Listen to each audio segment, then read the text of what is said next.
Hello guys, welcome to back our channel. तर मी आज तुम्हाला या व्हिडिओमध्ये सांगणार आहे की आपण विदाउट ट्रायपॉड व्हिडिओ कसा शूट करू शकतो। तर चला व्हिडिओला स्टार्ट करूया आणि व्हिडिओ शेवटपर्यंत नक्की बघा, तुम्हाला एक चांगली हॅक समजणार आहे।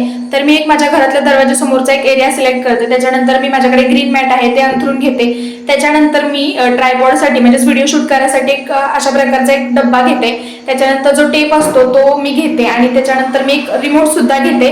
तर त्याचा उपयोग तुम्ही शेवटपर्यंत बघा, तुम्हाला नक्की समजेल। तर अशा प्रकारे मी हे 3 साहित्य लागतात। त्याच्यानंतर फर्स्टली मी एक डब्बा घेते। डब्बा घेतल्यानंतर त्याच्यावर आपल्याला टेपचा जो सर्कल आहे तो ठेवून घ्यायचा आहे आणि त्या आपल्याला सर्कलमध्ये आपला जो मोबाईल आहे तो आपल्याला त्याच्यामध्ये सेट करून घ्यायचा आहे। आपल्याला मोबाईल सेट करताना तुम्हाला कोणत्या अँगलने, उभा किंवा आडवा अशा प्रकारे सेट करून घ्यायचा आहे आणि मोबाईलच्या वजनाने ते खाली पडू नये त्याच्यासाठी आपल्याला मोबाईलच्या दुसऱ्या बाजूला आपल्याला त्यात रिमोट सुद्धा टाकायचा आहे, जेणेकरून ते त्याचा बॅलन्स राहील, ते पडणार नाही। अशा प्रकारे त्याचं सेटअप करून घ्यायचंय। तुम्ही बघू शकता अशा प्रकारे मी व्हिडिओ शूट करते। तर तुम्हाला ही हॅक कशी वाटली मला कमेंटमध्ये नक्की सांगा। सबस्क्राईब